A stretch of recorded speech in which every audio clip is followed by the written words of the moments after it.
نئی انتظامی یونٹس ہی مسائل کا حل، معاملہ عوام کے پاس لے جانا ہوگا۔ پاکستان کی پہلی اکنامک سمٹ کانفرنس سے خطاب کرتے ہوئے وفاقی وزیر داخلہ محسن نقوی نے کہا کہ کوشش ہوتی ہے سیاسی تقریر نہ کروں، آج انہیں تھوڑی سی سیاسی تقریر کرنا پڑے گی۔ انہوں نے کہا کہ تمام صوبوں کے شرکاء نے اپنے مسائل بتائے، جس سسٹم کے اندر ہم رہ رہے ہیں وہ کولیپس کر چکا ہے۔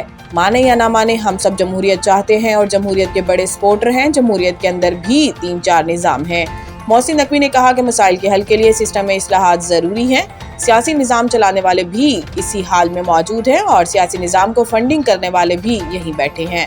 کوئی کسی مجبوری اور کوئی کسی مجبوری میں فنڈنگ دیتا ہے۔ جس دن آپ لوگوں نے فیصلہ کر لیا یہ نظام ٹھیک ہو جائے گا، اس نظام میں ہر چیز بری نہیں ہے۔ وفاقی وزیر داخلہ نے کہا کہ عام آدمی کو بنیادی سہولیات چاہیے جو ہم نہیں دے پاتے۔ آج بھی لوگ 10 گھنٹے سفر کر کے عدالت جاتے ہیں۔ انہوں نے کہا کہ میاں عامر محمود کی تجاویز سنی ہے، صوبوں کے معاملے کو عوامی سطح پر لے جانا ہوگا۔ نئے انتظامی یونٹ یا صوبے ہی اس مسئلے کا حل ہے، ایڈمنسٹریٹر یونٹس کی سطح پر جانا ہوگا۔ آزاد کشمیر انتخابات، ایک دوسرے پر الزامات کے بعد پی پی اور نون لیگ میں مفاہمتی اجلاس، محاذ آرائی مزید بڑھنے نہ دینے پر اتفاق۔ اسلام آباد آزاد کشمیر کے جاری انتخابات کے حوالے سے پاکستان پیپلز پارٹی اور پاکستان مسلم لیگ نون کے درمیان بڑھتی ہوئی کشیدگی کے دوران دونوں اتحادی جماعتوں کے سینئر رہنماؤں نے جمعرات کو مظفر آباد میں ملاقات کی تاکہ انتخابی دھاندلی کے الزامات سے پیدا ہونے والے سیاسی بحران کو قابو میں رکھا جا سکے۔ یہ ملاقات میرپور کے انتخابات کے بعد دونوں جماعتوں کے درمیان کئی دنوں سے جاری تلخ بیانات کے تبادلے کے بعد ہوئی، جس میں پیپلز پارٹی نے بڑے پیمانے پر بے ضابطگیوں کا الزام عائد کرتے ہوئے انتخابی عمل کی ساکھ پر سوال اٹھایا تھا۔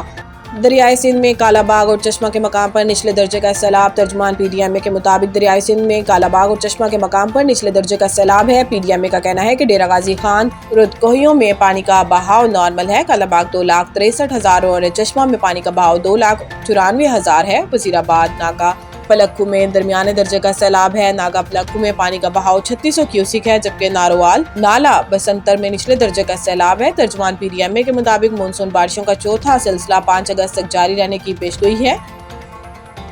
پی ایس ایل 12 کے لیے 2 ونڈوز سامنے آ گئی۔ تفصیلات کے مطابق پی ایس ایل 10 کا انعقاد اپریل مئی میں ہوا، جبکہ 11واں ایڈیشن مارچ کے آخر سے مئی تک جاری رہا۔ یہ تاریخیں آئی پی ایل سے متصادم رہیں۔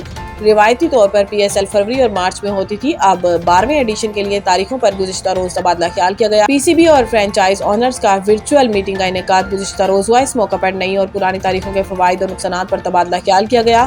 فروری مارچ 2027 کی ونڈو میں بھارتی لیگ سے تصادم نہ ہونے کی وجہ سے بڑے کھلاڑیوں کی مکمل دستیابی ممکن ہوگی۔ موسم ٹھنڈا اور سپانسرز بھی دستیاب ہوں گے، البتہ دیگر لیگز کے ساتھ تاریخیں ٹکرائیں گی اور اس دوران رمضان المبارک بھی ہوگا۔ اپریل مئی میں تاریخیں آئی پی ایل سے متصادم تو ہوں گی، لیکن کئی پلیئرز مکمل ایونٹ کے لیے مل سکیں گے۔ البتہ موسم گرم ہونے کے ساتھ بچوں کے امتحانات بھی چل رہے ہوں گے۔